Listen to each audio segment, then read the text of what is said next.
rule, and my objective is to get a couple of examples done in the next 10 minutes. Product rule. What this is used for is finding the derivative of a product of two functions. Let's call them f and g. What the rule says is you multiply the first times the derivative of the second and add to that the second plus the derivative of the first. We're going to start with an example, and we're actually going to do it the old way, and then we'll do it using the product rule and hope that the results are the same. So doing this problem the old way, I would start by foiling.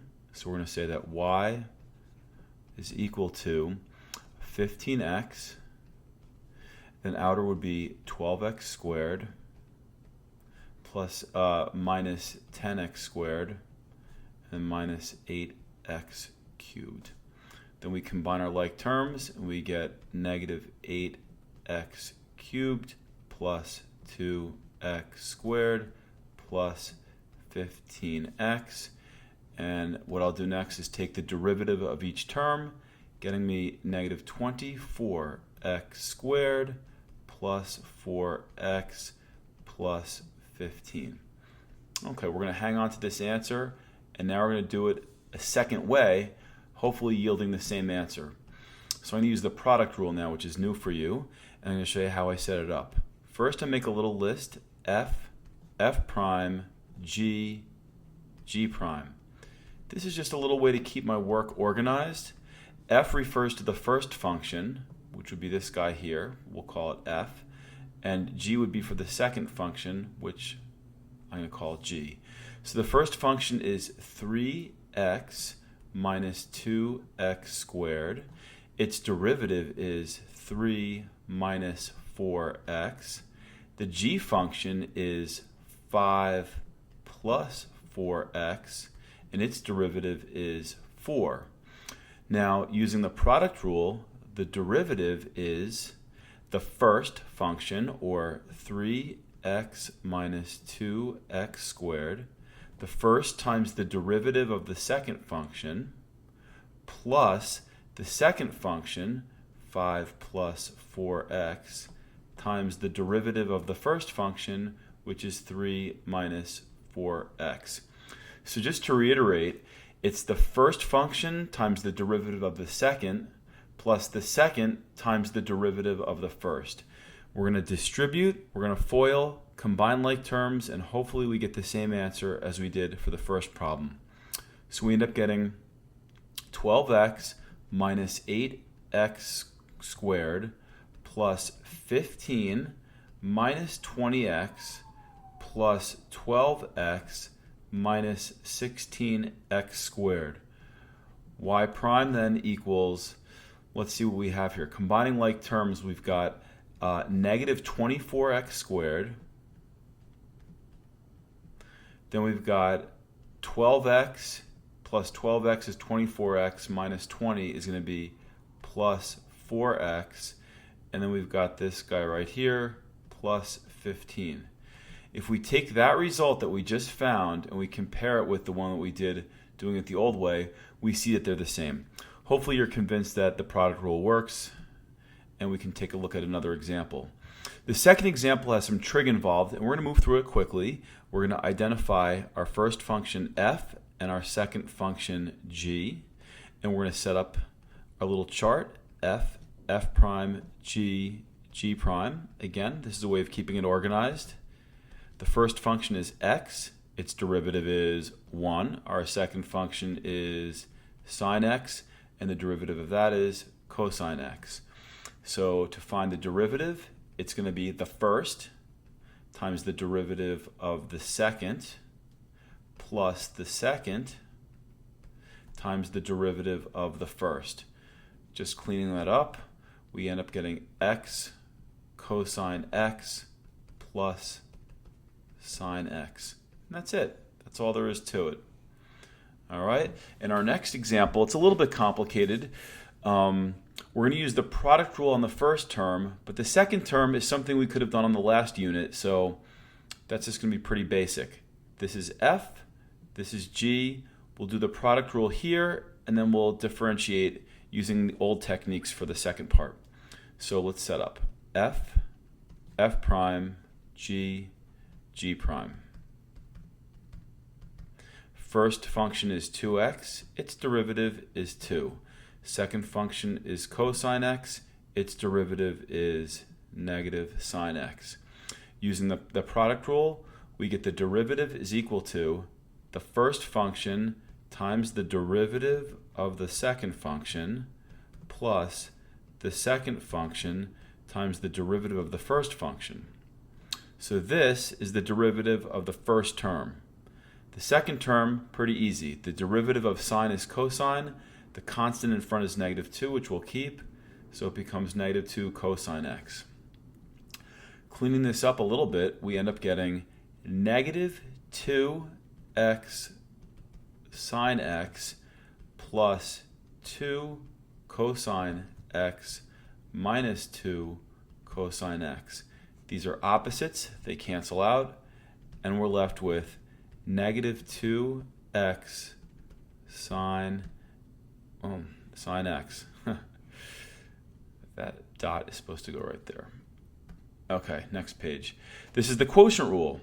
What the quotient rule tells us is if we are trying to take the quotient of two functions, f and g, it's the bottom function times the derivative of the top function minus the top function times the derivative of the bottom function all over the bottom function squared.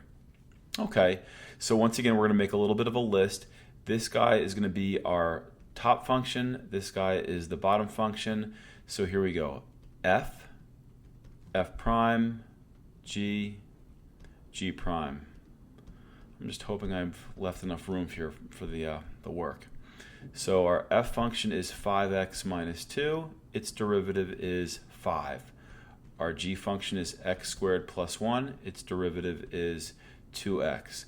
So y prime is equal to the bottom, which is x squared plus 1, times the derivative of the top, which is 5, minus the top, which is 5x minus 2, times the derivative of the bottom, which is 2x, all over the bottom squared.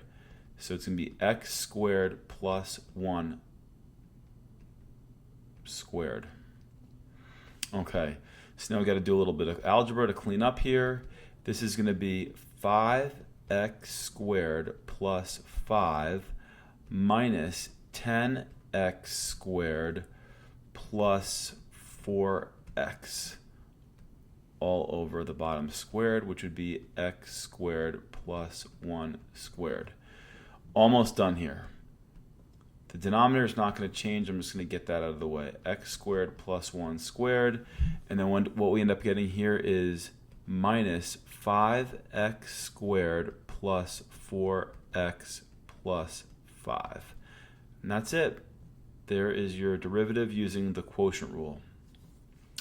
Okay, for this next example, it looks a little scary because there's a complex fraction here, but what we could do is we could do some algebra on the front end to clean this up and make it not complex, and then we'll just use the quotient rule after that.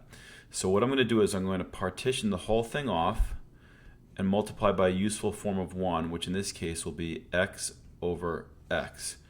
When I do that, the resulting problem is going to be, let's see,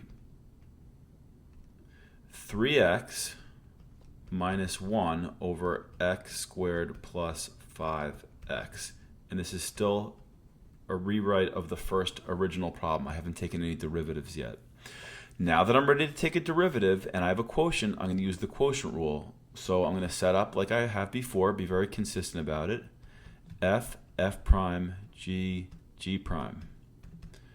Okay, so we have our top function, which is 3x minus 1. Its derivative is 3. We've got x squared plus 5x. Its derivative is 2x plus 5. So the derivative is going to be the bottom function, which is x squared plus 5x, the bottom times the derivative of the top minus the top times the derivative of the bottom all over the bottom squared. X squared plus 5x squared. All right, so we have a lot to clean up here. So we have 3x squared plus 15x minus, if we FOILed, we would have started with 6x squared, so it's minus 6x squared. Outer and inner would be plus 13x, so it's going to be minus 13x. Minus 5 becomes plus 5. And this is all over x squared plus 5x squared. We're almost done. The derivative now, when cleaned up, is going to be negative 3x squared plus 2x plus 5 all over x squared plus 5x squared.